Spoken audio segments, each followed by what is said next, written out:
Hi, so today I really want to keep this video more on the serious side, not that the subject matter is too macabre or too sad. I mean, it is a little sad, but as you've probably already surmised from the title of this video, we're going to be going over Hozier's latest existential powerhouse, or EP for short. You can at me on that one. Eat Your Young. So, I really wanted to get into this one both in preparation for the new album coming out, as well as just showing the sheer brevity and depth behind these lyrics, and also giving a bit more context as to the inspiration behind the EP as a whole. So let's just jump right into it. So the new EP plus the new album will come together to represent the 9 circles of hell from Dante's Inferno.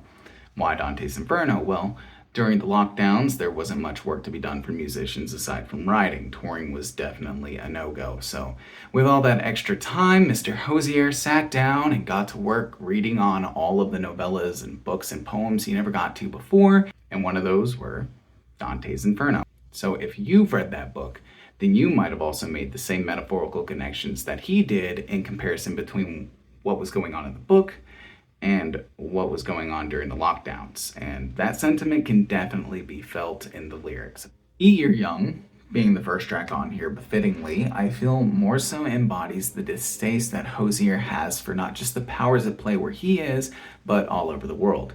In an article with People magazine, he said that he wanted to write from the perspective of somebody who relishes in the idea of taking what they can take, destroy what they can destroy, damn the expense. And in keeping in line with the themes of this EP, it's clearly gluttony, and no lines better represent this than the following. Come and get some, skinning the children for a war drum, putting food on the table, selling bombs and guns. It's quicker and easier to eat your young. I mean, what a powerful chorus.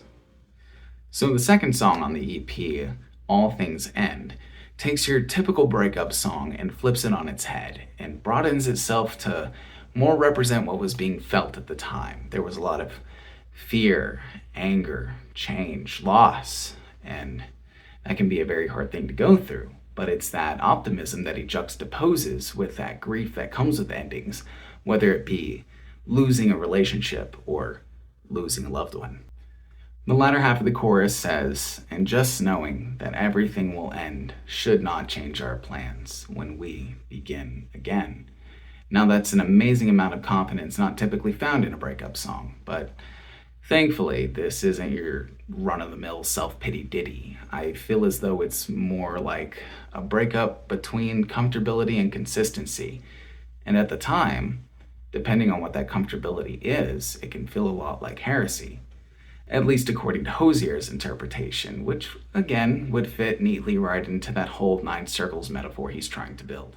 So the third and final song on this EP, Through Me, got much of its inspiration from earlier in the lockdowns, a time in which the news was still reporting high death tolls and the uncertainty to when it would all end was just as high, if not higher. So take that, plus the poetry Hozier was reading at the time, and the influence on this song is quite stark. Take the beginning of the song, for example.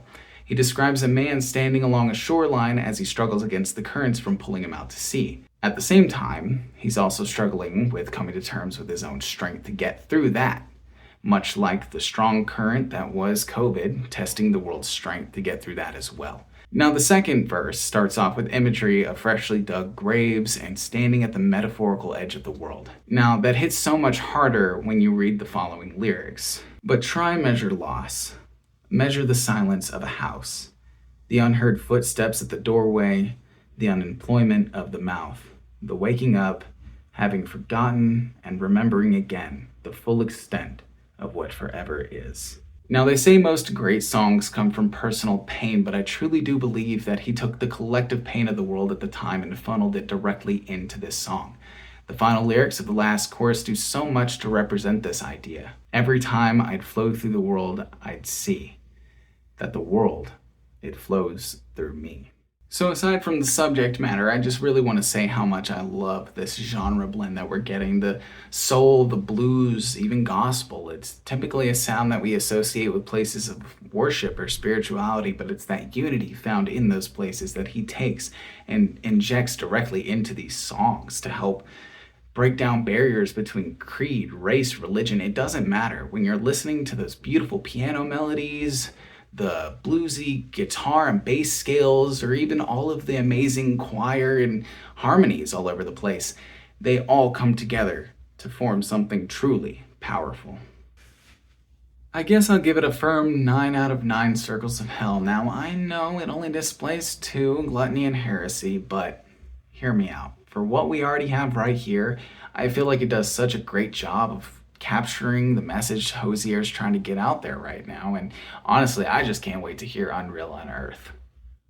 Hey yo, so real quick, I just wanted to give a big thanks to everyone who stuck around for the end of this video. It means a lot to me, but I also wanted to let you guys know that Hozier released a new single, Francesca, while I was making this video, so I don't think I'll be doing a singles review over it, because he'll probably just be releasing them song by song until the album is complete, so we'll go ahead and cap it all off here.